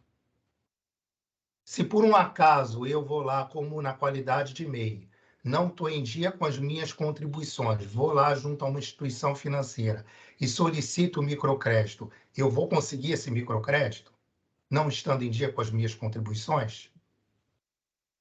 Claro que não, né? Porque a instituição financeira vai ver que você está inadimplente e você estando inadimplente, ela não vai facilitar esse microcrédito para você. Então, é importante você apresentar uma condição financeira estável para você ter acesso a esse microcrédito. Tá certo? E o valor, gente, liberado, ele vai depender da capacidade do pagamento. Tá? Ele vai analisar cada caso. Seu caso em particular, né? Qual é o seu faturamento mensal? Quanto você espera faturar? Eu espero faturar R$3 mil por mês. Eu espero faturar R$5 mil por mês, né? Mostra aí os extratos ou a prova da sua movimentação financeira. Se você conseguir provar tudo isso, aí vai ser liberado um microcrédito para você, analisando a sua capacidade específica de pagamento. Então, o porte do seu negócio, a necessidade do seu negócio é que vai determinar o quanto de microcrédito a instituição financeira vai lhe conceder. Então, o mesmo valor que é destinado ao Joãozinho pode não ser o mesmo valor destinado à Maria, porque a Maria, por exemplo, provou uma capacidade financeira, uma condição de negócio muito mais estável do que a do Joãozinho. Por este motivo, a instituição financeira liberou um microcrédito de maior magnitude para Maria do que para o Joãozinho. Tá certo? E nessa modalidade, né, gente, do microcrédito, você pode solicitar, por exemplo, um empréstimo que vai desde os módicos R$ 100, R$ 150, pouco mesmo. E o valor pode chegar até 20, ou dependendo da situação, depende de cada instituição financeira, de cada banco, pode chegar a 20, 21 mil, quando muito 22, 23 mil reais. Quanto é que eu vou receber de microcrédito? Não sei, vai depender de você provar junto à instituição financeira a condição socioeconômica do seu negócio. Então, esse valor ele é bem amplo, né? Ele vai de 100 até, normalmente, 20 mil reais. Tá certo? Gente, alguma dúvida quanto a esses requisitos necessários? Não, professor, ninguém levantou a mão. Tá bom. Então, aqui, seguindo o nosso estudo, né, eu trouxe para vocês algumas características, né, do microcrédito. Primeiro, ressaltando aquilo que eu comentei no slide anterior. O valor ele vai desde os módicos R$ 100 até 20 mil reais. Isso vai depender da capacidade, evidentemente, do seu negócio, né? Você tem que conseguir, né, convencer a instituição financeira que o seu negócio é um negócio promissor. E aí, dependendo desse grau de convencimento, que essa magnitude do microcrédito que vai ser dada a você. Os valores, eles são normalmente concedidos, são menores logo no início do negócio. Então, se eu abrir o meu meu MEI, e ato seguinte eu vou a uma instituição financeira e solicito um microcrédito, eu vou conseguir um grande valor? Não, né? Então, no de início, vou conseguir um valor pequenininho, tá certo? Provei que eu tenho capacidade de pagamento, estou pagando as prestações em dia do meu microcrédito, o meu negócio está crescendo, eu estou demonstrando faturamento. Numa próxima vez que eu solicitar um microcrédito, o valor tende a aumentar. Então, esse valor ele é menor de início e ele vai aumentando gradativamente à medida que eu melhoro o meu relacionamento com a empresa. Aliás, com a empresa não, com a instituição financeira, né? É que nem mais ou menos um cartão de crédito, né, gente? Eu consigo um cartão de crédito. De início, a administradora do cartão vai te dar um limite bem baixinho. Aí eu faço as minhas compras no crédito. Demonstro ser uma pessoa que pago, né, as minhas obrigações rigorosamente em dia. Com o passar do tempo, a própria administradora do cartão, da instituição financeira, vai aumentar o limite do seu cartão. Ou seja, quando ela aumenta aquele limite, ela está demonstrando o quê? Que ela está confiando mais em você. Que você, né, Joãozinho, conseguiu provar que você é um bom pagador. Agora, se eu começo a não pagar, o meu limite vai aumentar? Evidentemente que não. Então, a mesma coisa no microcrédito. O valor, ele de início, ele é pequeno e ele vai aumentando à medida que o meu relacionamento com a instituição financeira, ele se torna mais sólido, mais concreto. Tá? Eu demonstrando que eu sou uma pessoa jurídica boa pagadora. Tá certo? E vem outra característica bem interessante. Vocês podem me perguntar: quem concede o microcrédito? Somente bancos públicos? Ou bancos privados podem, digamos assim, conceder o microcrédito? Sim, bancos privados podem conceder um microcrédito. Então, bancos privados, bancos públicos federais, bancos regionais, cooperativas financeiras, agências de fomento, todas essas instituições estão aptas, segundo a legislação, a concederem o microcrédito. Tá? Aí vocês vão me perguntar, professor, o que é uma agência de fomento? Uma agência de fomento é uma instituição que tem por objetivo financiar capital de giro, capital fixo para empreendimentos, para empresas. Empresas que estão ligadas a programas de desenvolvimento na unidade de federação onde aquela empresa está sediada. Então, essas agências de fomento são agências que concedem crédito a esses tipos de empresas, tá certo? Mas vocês observem que o rol, né, das instituições financeiras que concedem o microcrédito é bem ampla, né?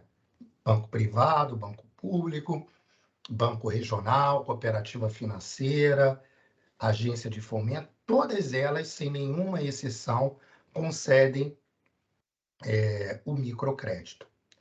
E é importante ressaltar, nesse próximo slide, e isso é uma coisa que eu gostaria de chamar a atenção de vocês, que eu listei aqui algumas das instituições financeiras que, por exemplo, concedem o microcrédito. Vocês vão me perguntar, Vicente, estão aqui todas as instituições aptas a conceder o microcrédito? Não, eu coloquei aqui essas como exemplo. Banco do Brasil concede um microcrédito? Sim, concede um microcrédito. Se eu buscar lá no site do Banco do Brasil, depois eu vou entrar nos nossos próximos encontros, mais detalhes sobre esse assunto, tem lá todo o programa de microcrédito do Banco do Brasil. Para quem destina, qual é o valor máximo, qual é o valor mínimo, quem está apto a obter esse microcrédito. Então, o Banco do Brasil, ele possui uma linha de financiamento de microcrédito. Caixa Econômica Federal concede microcrédito? Sim, concede o microcrédito. Banco da Amazônia, que é um banco de desenvolvimento regional, concede o microcrédito? Sim, concede o microcrédito. Banco do Nordeste, que é um outro banco também de desenvolvimento, concede o microcrédito? Concede, perdão. BNDES eu vou ter um tema, que vai ser o tema 5, que eu vou detalhar bem especificamente como é que funciona o esquema do BNDES. Também concede o microcrédito. Itaú, Santander e Bradesco, que são as 3 instituições financeiras privadas maiores do Brasil, concedem um microcrédito? Concedem um microcrédito. Então, eu posso conseguir um microcrédito junto a um Itaú, junto a um Santander, junto a um Bradesco. E aqui eu não esgoto o assunto não, tá, gente? Tem uma série de instituições que estão dentro desse rol de microcrédito.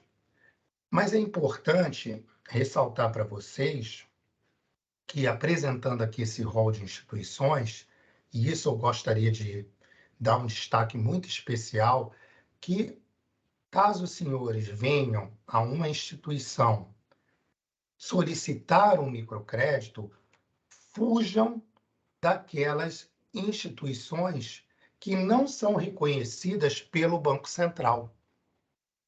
Então, as instituições que não estão regulamentadas pelo Banco Central estão oferecendo um microcrédito para vocês, gente, fujam dessas instituições.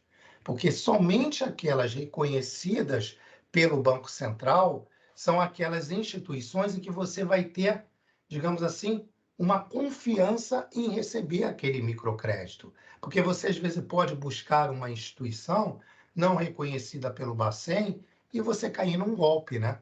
Num golpe. Você vai lá, né, com toda a sua boa vontade, a instituição, de repente, te cobra uma taxa absurda para você conseguir uma abertura de crédito, a instituição pega o seu dinheiro e não te dá o crédito, ou te cobra uma taxa de juros abusiva, muito acima das cobradas pelo mercado. Então, eu sempre falo para todo mundo, só peguem crédito junto às instituições financeiras que são reconhecidas, efetivamente reconhecidas pelo o Banco Central do Brasil, tá? Instituição qual eu trabalho. Não peguem crédito em hipótese alguma por uma pessoa ou por um aplicativo que te ofereceu, porque isso, gente, o cheiro de golpe é enorme. Tem muito golpe no mercado, né? E na qualidade de microempreendedor individual também, os golpistas estão aí para enganar as pessoas, tá? Somente aquelas instituições que são efetivamente reconhecidas pelo Banco Central do Brasil, tá bom? Aí, gente, para a gente fechar o encontro de hoje, eu trouxe para vocês um vídeo que sumiu da tela. Vocês estão enxergando ou desapareceu, gente? Parou de compartilhar agora. Pois é. Então, calma aí. Vamos lá novamente. Tem que incluir o som do sistema, professor. Só um instantinho. Antes de compartilhar, eu vou copiar o link do vídeo. Depois eu vou incluir aí o som do sistema. Só um instantinho. Calma aí.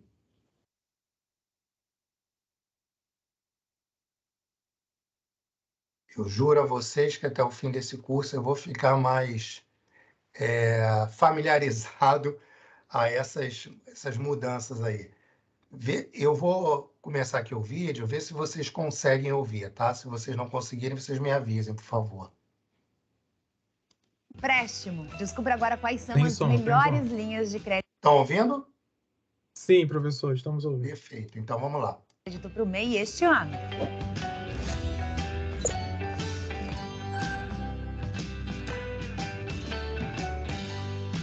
Meu nome é Carla Lima e aqui no canal do Sebrae Paraná você encontra conteúdo sobre empreendedorismo. Toda terça às 12 horas tem vídeos novos por aqui, então já se inscreva no canal, ative o sininho para você não perder nenhuma novidade. Com tantas linhas de acesso a crédito disponíveis, como descobrir qual é a melhor? A resposta vai variar de acordo com a sua necessidade e a realidade da sua empresa. Por isso, preparamos um compilado com algumas das linhas de crédito anunciadas pelas principais instituições financeiras do país, para que você tenha em mãos um leque variado de opções e possa comparar umas às outras e escolher a linha de crédito que atenda melhor às suas necessidades e a necessidade aí do seu negócio. Bora lá? Vamos ao que interessa, então. Quanto o MEI consegue de empréstimo?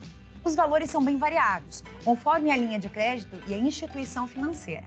Normalmente, os valores concedidos começam mais baixos e vão aumentando de acordo com o relacionamento. Em outras palavras, conforme você paga, tende a ter mais acesso a crédito. E os valores também podem variar de acordo com a quantidade de solicitações que a instituição tem no momento. Mas são muitas opções, porque não são só os bancos privados que oferecem crédito, não. Outras instituições financeiras, como as instituições públicas federais, as cooperativas financeiras, os bancos regionais e agências de fomento também oferecem crédito. Fique ligado, embora o leque seja amplo, existem falsas instituições financeiras ou não reconhecidas pelo Banco Central. Fuja delas para evitar cair em golpes. Na dúvida, vai em um lugar desses aqui que eu vou te mostrar que não tem erro.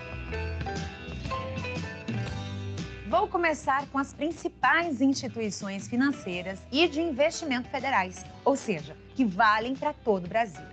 O Banco do Brasil é uma delas. Ele oferece o microcrédito produtivo, orientado para MEI, empréstimo focado em melhorar o fluxo de caixa ou para compra de equipamentos, móveis, ferramentas e outros itens importantes para o funcionamento do seu negócio. O valor do empréstimo e o prazo de pagamento variam com base na capacidade de pagamento de cada empreendedor. O legal é que a instituição oferece orientação e acompanhamento para garantir o bom aproveitamento do empréstimo. E isso não é uma exclusividade do Banco do Brasil, não. Outras instituições também oferecem esse apoio, viu? Mas para saber mais, dá um pulo ali no site do Banco do Brasil. Além dessa linha que falei no detalhe, você também pode se interessar por outras linhas oferecidas por instituições públicas, como a Caixa, o BNB, BASA, BNDES e FINEP. Os 3 maiores bancos comerciais do país são o Bradesco, o Itaú e o Santander. Nos 3 você encontra opções de microcrédito. O Bradesco, por exemplo, oferece valores até R$21 mil para o MEI. Essa é uma ótima opção para adquirir bens, usar como capital de giro, comprar equipamentos ou fazer pequenas reformas e ampliações. Já o Itaú oferece microcrédito de R$400 a R$20.300 e nem sequer exige que o empresário tenha conta no banco. Mas fique atento, porque a linha não atende todos os locais do Brasil. O Santander possui a Sim. É um canal de crédito com linhas que funcionam para o MEI, mas não dependem da avaliação do seu CNPJ. Ou seja, eles oferecem crédito pessoal para você utilizar como quiser no seu negócio. O limite de crédito pessoal é teoricamente mais baixo do que o específico para MEI, mas você consegue taxas mais baixas e melhores prazos de pagamento. Nesta opção, você pode solicitar até 150 mil e parcela o seu empréstimo em até 60 vezes com taxas a partir de 1,29% ao mês. Bancos regionais e agências de fomento são organizações que atuam em regiões específicas. Aqui no Paraná, você encontra diversas formas de apoio financeiro no site da Fomento Paraná. O Banco da Mulher Paranaense, por exemplo, oferece linhas de financiamento para MEIs mulheres, para estimular o empreendedorismo feminino e gerar emprego e renda no estado.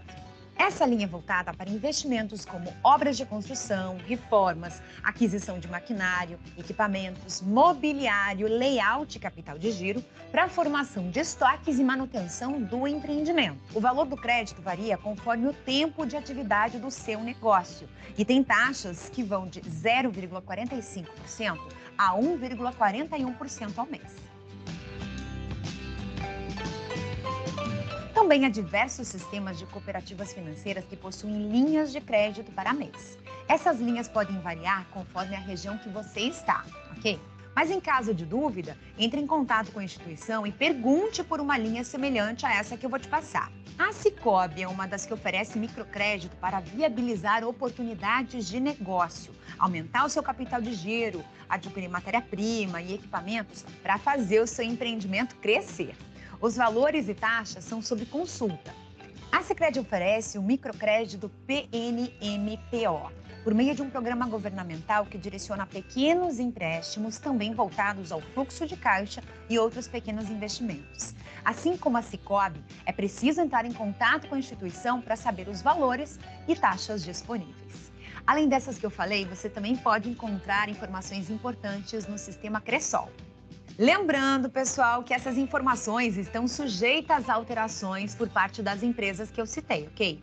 Então, pode ser que vocês encontrem algumas atualizações dessas informações que eu passei. O importante é que você certamente irá encontrar uma linha de crédito que irá atender à sua necessidade dentro de alguma dessas instituições que eu coloquei. Mas, claro, se você tiver dúvidas, questionamentos ou se quiser um direcionamento de como agir no seu negócio em meio à crise, entre em contato com a nossa equipe aqui do Sebrae. Me diga aqui nos comentários o que você busca em linha de crédito. E assista a seguir um vídeo que explica a diferença entre planejamento estratégico. Gente, então, assim, basicamente, né, vocês conseguem voltar a enxergar a apresentação ou não? Não, professor, tá no YouTube. Ainda não. Calma aí, vamos de novo. Pronto. Bom, basicamente, então, gente, esse vídeo, ele resume, né, o que eu coloquei aqui na aula para vocês, né? Ele mostra, em outras palavras, que as linhas de crédito para o microempreendedor individual são bem amplas, vão desde os bancos públicos, passando para os bancos privados, cooperativas de crédito, né, agências de fomento, ou seja, é muito amplo, né? Mas o mais importante que a gente deve ressaltar é que antes da gente pegar um crédito, a gente tem que buscar se aquela instituição ela é reconhecida pelo Banco Central, tá? Então, assim, em termos de conteúdo, era essa a minha proposta para a aula de hoje. E aí eu vou deixar esses últimos minutos da aula, né, para algumas perguntas, algumas dúvidas que porventura surgiram durante a explanação, e estou à disposição aí para responder as dúvidas para vocês.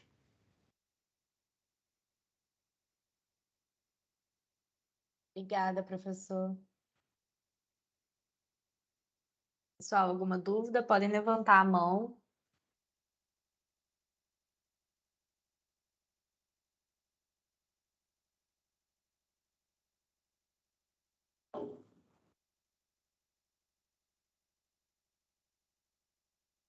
Quem tiver dúvida pode levantar a mão que a gente dá a vez para falar, tá, pessoal?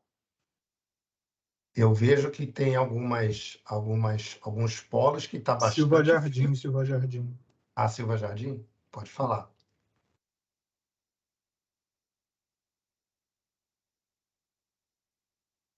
Silva Jardim, pode falar. A gente não está conseguindo ouvir vocês ainda. Qualquer coisa, coloquem no chat que eu passo para o professor, tá bom?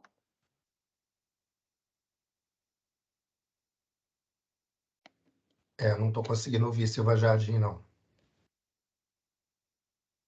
Eles estavam realmente sem microfone no início da aula, então eu acho que pode ser isso. Vou esperar a mensagem. Sim, Mais sim. alguém, gente? Levantem a mão aí.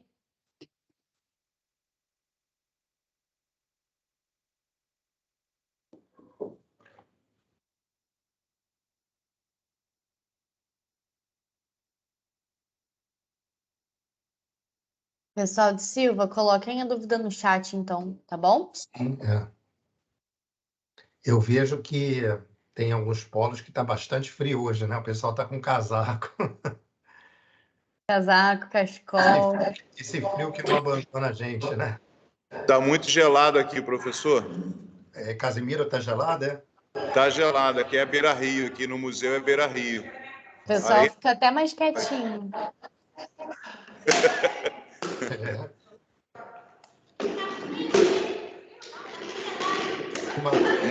Uma boa noite aí para vocês, tá bom, gente? Olha, valeu, gente. professor. Boa Ótima noite. aula. Ótima aula. Até semana que vem. Até semana que vem. Silva Jardim perguntou se funcionário público pode ter MEI, professor. Bom, isso é uma pergunta que eu vou responder a vocês da seguinte forma. Depende. Funcionário público federal, a resposta é não. Tá? Então, no meu caso, que sou funcionário público federal, eu não posso ser MEI, tá? Em hipótese alguma, porque está lá muito claro na Lei 8.112 que eu não posso ser MEI. No entanto, para funcionários públicos estaduais e municipais, isso vem a questão, depende. Dependendo do município ou do estado, existem algumas exceções a essa regra que permite o servidor público estadual e ou municipal ser microempreendedor individual. Então, qual a resposta para isso? Busque essa informação junto ao seu município, tá certo? Na legislação, ou junto ao seu estado, para ver se você se enquadra dentro daquela categoria que pode ou não ser MEI, tá bom? Obrigada, professor. Acho que não tem mais ninguém com dúvida, não. O pessoal não se manifestou. Deixa eu só colocar. Semana que vem, então, a gente tem um feriado, né? Que vai ser o de 7 de setembro. Né? Então, não vai haver aula. A gente só vai se encontrar no dia 14, correto? Acredito que sim. Tá. Então, tá bom. Então, gente, Professor, olha... Desejo... Silva Jardim perguntou se o senhor pode deixar algum contato. Um contato? Um contato que tipo um e-mail para você? Acho que sim, né? Eu vou deixar então aqui. Como é que eu posso passar aqui o meu e-mail pelo chat? Ali em cima na barra de tarefas do Teams tem a opção de chat. Eu vou encerrando a gravação aqui então, tá, professor? Já que a gente finalizou.